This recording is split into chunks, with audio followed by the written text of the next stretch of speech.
The first step is to challenge the notion that women must be submissive, awaken their awareness of rights, and empower them to speak up. The second step involves promoting education to equip women with the ability to shape their own futures. The third step is achieving economic independence for women to become autonomous individuals, not mere property of their husbands. The first step requires women's own awakening, while the latter two demand governmental commitment and effective societal support. Hmm. Now let's discuss how to shift perspectives and awaken female consciousness of rights. Many women endure violence because societal conditioning teaches passive acceptance, not blaming victims as resistance could be fatal. But reality shows that silent suffering only escalates abuse. India's Usha represents those risking everything to resist. She mobilized slum women against gender-based violence. 28-year-old Usha lived in an Indian slum dominated by a violent gang leader. This criminal specialized in sexual assaults that carried devastating social stigma. Victims' silence became his weapon of control. Families hid daughters indoors, knowing police favored higher castes. As a Dalit woman, Usha alone dared confront him. When the gang threatened her with rape and acid attacks, Usha grabbed a gas cylinder and match, ready to die fighting. Her courage galvanized neighbors to arm themselves with sticks and stones. Forced into action, police made temporary arrests, anticipating judicial corruption during bail hearings. Revolutionary fervor, Usha organized hundreds of women who stormed the courtroom with hidden blades. Their collective vengeance left the tyrant dismembered, a brutal yet inevitable conclusion. But seeing long-suffering women finally fighting back truly deserves applause. Usha's story shows when women stop tolerating abuse and start resisting, gender-based crimes decrease. You might ask, aren't there laws to prevent these atrocities? But as discussed earlier, sometimes law enforcers become lawbreakers themselves. For ordinary people, tradition often overpowers law, like how female genital mutilation remains prevalent despite legal bans. The root cause lies in women internalizing harmful norms, believing mutilation ensures marriage prospects. A Sudanese midwife revealed mothers demand FGM for daughters, who later express gratitude. Thus, the author argues mindset change must precede legal reform. Stop accepting abuse and discrimination as fate. Victims must find their voices in protest. Sunita from India's middle class studied social work to empower the poor. During a village literacy program, men gang raped her. She knew reporting was futile. What shocked most was society blaming her for the assault. They interrogated why she visited that village and why her parents allowed such freedom. This trauma redirected Sunita's mission from literacy to combating sex trafficking. She traversed India rescuing girls from brothels, established schools for prostitutes' children, and shelters for survivors. Brothel owners retaliated against her growing impact. They organized violent attacks against Sunita and colleagues. Sunita suffered permanent deafness and a broken arm. One coworker was murdered.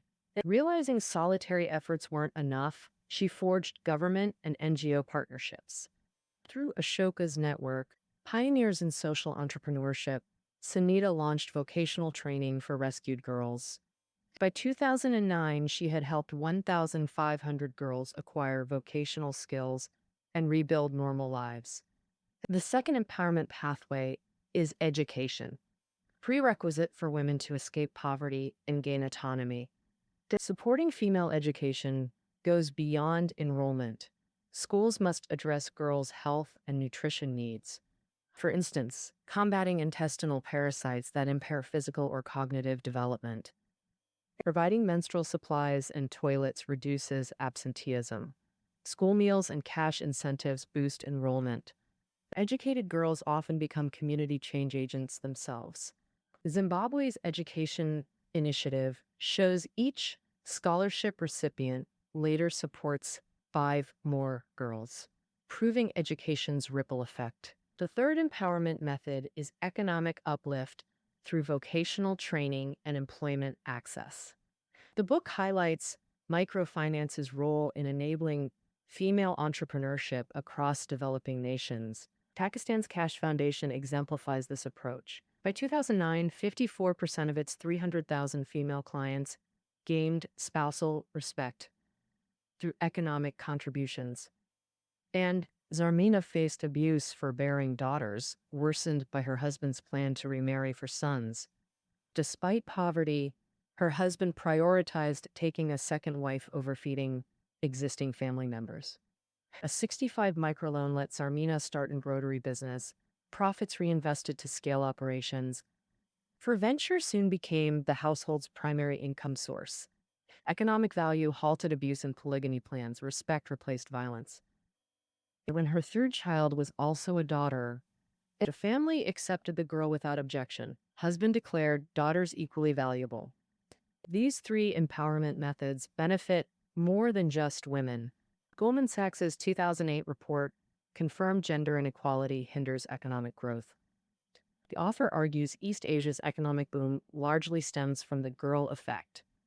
Many East Asian economies educated rural girls, transitioning them from farms to factories, fueling sustained growth. Empowering women also reduces regional violence and mitigates terrorism or warfare. U.S. national security experts found 90% of terrorist breeding grounds marginalize women. Evidence shows societies with female participation experience less violence and more stability. Rwanda's 1994 genocide saw 800,000 deaths in 100 days. Post-genocide, Rwanda's 70% female population became crucial rebuilders. With only 2.3% female prisoners, society recognized women's stronger accountability and nonviolent problem-solving approach. By 2007, Rwanda led globally in female parliamentary representation, 50% or more, becoming Africa's least corrupt and fastest-growing economy. This exemplifies the girl effect's positive impact. History transforms women from sexual objects to full participants. Future may view forced prostitution and female genital mutilation as archaic as foot binding. The question remains, how long will this transformation take? Progress depends on whether we act as bystanders or change makers. That concludes our exploration of Half the Sky. Find study notes below. Until next time, with another great book